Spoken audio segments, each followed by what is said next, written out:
রাধে রাধে বন্ধুরা, কেমন আছে সবাই? তোমরা আশা করছি সবাই সুস্থ হচ্ছে, ভালো হচ্ছে। তো আমিও ভালো আছি। তো আজকের ব্লগটা এখন থেকেই শুরু করলাম। সকাল সকাল শুরু করে দিয়েছি। এখন বাজে 8টা। তো এখন থেকে শুরু করলাম। আজকের ওয়েদারটা একটু খারাপ, ভালোর মধ্যেই আছে। ফোঁটা ফোঁটা বৃষ্টি পড়ছে, এত জোরেও বৃষ্টি পড়ছে না, ফোঁটা ফোঁটা বৃষ্টি পড়ছে, ঠান্ডা ঠান্ডা ওয়েদার। তো পুরো ভিডিওটা জুড়ে আমার পাশে থাকার অনুরোধ রইল। ভালো লাগলে লাইক কমেন্ট শেয়ার। আর নতুন বন্ধুরা আমার চ্যানেলে যদি নতুন ভিজিট করে থাকেন, আমার ভিডিওটা যদি একটুকু ভালো লাগে থাকে, তাহলে আমার চ্যানেলটাকে সাবস্ক্রাইব করে আমার পাশে থাকার অনুরোধ রইল। আর পুরনো বন্ধুদেরকে আমার পাশে থাকার জন্য, আমাকে ভালোবাসা দেওয়ার জন্য, আমাকে সাপোর্ট করার জন্য অনেক অনেক ভালোবাসা ও ধন্যবাদ জানিয়ে আজকের ভিডিওটা আমি শুরু করলাম। চেয়ারটার মধ্যে আমি বসি, বারান্দার মধ্যে, বেলকনির মধ্যে। এই চেয়ারটার মধ্যে প্রত্যেক দিন সকালবেলা ঘুমের থেকে উঠে দেখবো পাখি পট্টি করে রেখে দিয়েছে। এখানে যে চড়াই পাখি অনেক আছে, সরি চড়াই না, ওটাকে কি বলে, শালিক, শালিক পাখি। শালিক পাখি আমি ঘুমের থেকে উঠে মুখ ধুতে গিয়েছি, আর ওদিকে আমার ঘরে ঢুকে পুরো ইয়ে করছিল, আমাকে দেখে আবার বেরিয়ে গেছে। আর এদিকে দেখেন আমার এই গাছটাতে ফুল ফুটেছে, কড়ি এসেছে। আর এখানে আমি সবসময় জাবড়া ফেলাই, তো সবজির জাবড়া, হয়তো মরিচের বীজ পড়েছিল, একটা মরিচের চারাও উঠেছে। ঘরের থেকে এসে দেখি এখানে মরিচ গাছও উঠেছে। এটাকে উঠিয়ে অন্য এক জায়গায় লাগাতে লাগবে মরিচ গাছটা। আর এখানে একটা আছে যে কলার খোসা, সবজির খোসা সব আমি এখানে দিই। এখানে কিন্তু পটগুলার মধ্যে মাটি কমই আছে। পটগুলার মধ্যে কি করি, আমি খোসাগুলো জমিয়ে শুকিয়ে তারপর এই পটগুলোর নিচে পুরো খোসাই, তারপরে সামান্য অল্প বালু উপর দিকে, বালু মাটি উপর দিকে, আর বেশিরভাগ খোসাই আছে, সবজির খোসা, কলার খোসা, এগুলো। কারণ এখানে আর মাটি কোথায় পাবো? তো এগুলো খোসা শুকিয়ে ছাদে ছোট ছোট কেটে শুকিয়ে তারপর এগুলো দিয়েছিলাম। গতবারে এগুলো পটগুলো দিয়েছিলাম, রেডি করেছিলাম। গাছগুলো আর এবার লাগিয়েছি, গতবারের গাছগুলো তো আর নেই, আবার এই বছর নতুন করে গাছগুলো লাগিয়েছিলাম। আমাদের সাথে কথা বলে এসে এখানে আমি সমস্ত বাসনগুলো ধুয়ে নিয়েছি, পুরো রান্নাঘরটা পরিষ্কার করে নিয়েছি, বাসি রান্নাঘর। এখন ঘর মুছবো, ঘর মুছে স্নান করে পুজো দিয়ে তারপর আজকে চাল ঝাড়বো। কারণ চাল ঝাড়তে বসলে অনেকটাই দেরি হয়ে যায়, আর স্নান পুজো দেরিতে হলে না আমার ভালো লাগে না। স্নান করে পুজোটা দিয়ে দিতে পারলে সকাল সকাল মনটা ভালো লাগে, সব কিছুই ভালো লাগে। খাওয়া দাওয়া দেরি হোক, আর যদি একদমই সময় না পাই, সিদ্ধ ভাত খেয়ে নেবো, ডাল ভাত খেয়ে নেবো, কোনো ব্যাপার না, কিন্তু সকালে পুজোটা দিয়ে দিলে মনটা শান্তি লাগে।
স্নান টান করে চলে আসলাম, এখন পুজো দেব।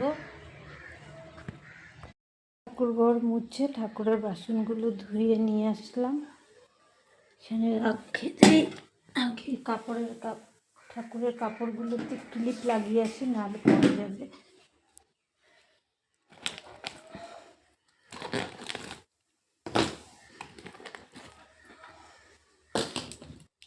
নিয়ে নিলাম ক্লিপ।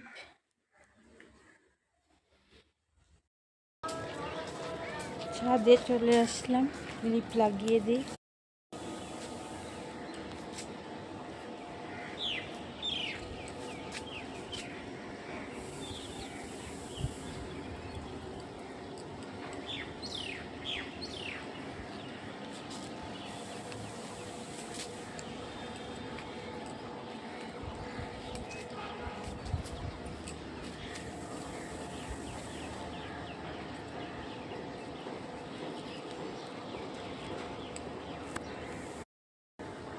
এটাকে এরকমভাবে মেললাম, তাহলে তাড়াতাড়ি শুকাবে।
ঠাকুর ঘরটা পরিষ্কার করে কাপড় টাপড় বিছিয়ে দিলাম। লাস্ট লুকটা দেখেন।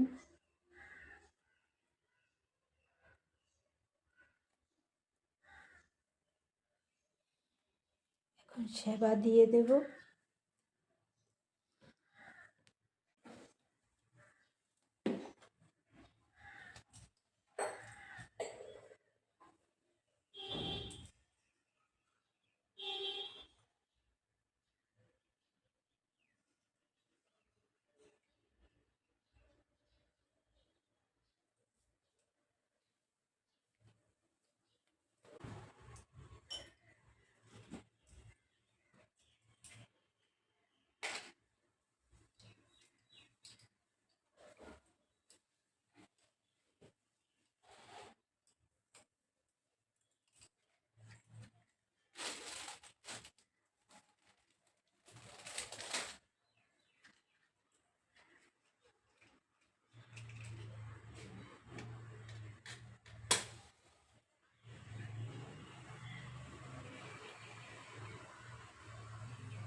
আমার পুজো দেওয়া হয়ে গেছে, ফুল টুল কিছুই পাই না এখানে। রোজ রোজ কার বাড়িতে যাব, ফুল আনতে কেউ তো দিতেও চাইবে না। না, রোজ রোজ গিয়ে বিরক্ত করা মানুষদের, যা আছে যেরকম আছে তা দিয়ে আমি ভগবানের সেবা করি।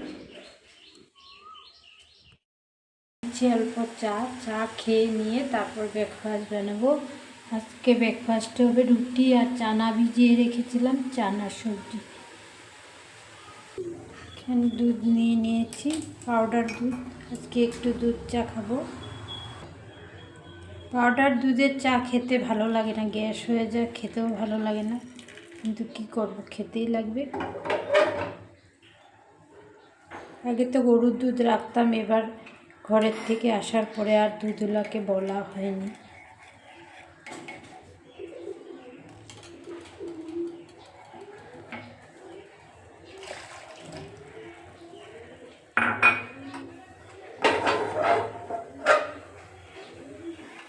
এখানে চা বেড়ে নিয়েছি, আর চার সাথে মুড়ি আর কলার বড়া নিয়ে নিয়েছি, খেয়ে নেবো। আর ছেলের মুড়ি খাবে না, ছেলেকে দিয়ে দিচ্ছি এটা, তারপর আমি খেয়ে নেব।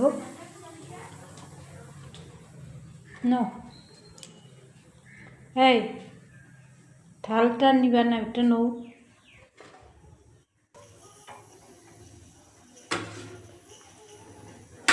আর এখানে চানাটা বসিয়ে দিয়েছি, চা খেতে খেতে চানাটা সিদ্ধ হয়ে যাবে। এখানে বসে খাবো, আমার ফেভারিট জায়গা এই জায়গাটা, এখানে বসে খেতে ভালো লাগে আমার।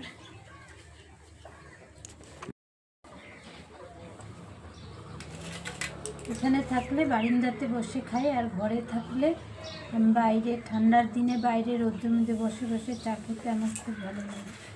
বেশিরভাগ আমি বাইরে বসেই খাই, বাইরে বারিন্দায়।